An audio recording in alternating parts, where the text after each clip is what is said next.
Good morning po sa ating lahat. Followers and viewers, isang panibagong umaga na naman po ang ating masasaksihan. Narito po ako ngayon sa aming evacuation center. Dito lang po yan sa likod ng aming barangay.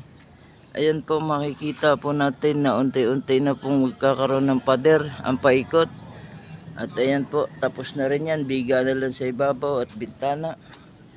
Ito, tapos na yung mga poste sa gitna. At pag nag-abot-abot na po yan at nalagyan na ng bubong, diyan na po magkakaroon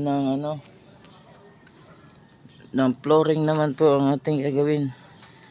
Good morning po sa ating lahat sa tulong po ng aming kagalang-galang na Kapitan Ronald Ong Arellano na masipag gumawa ng request, maaasahan. Ayan po, nabuo po ang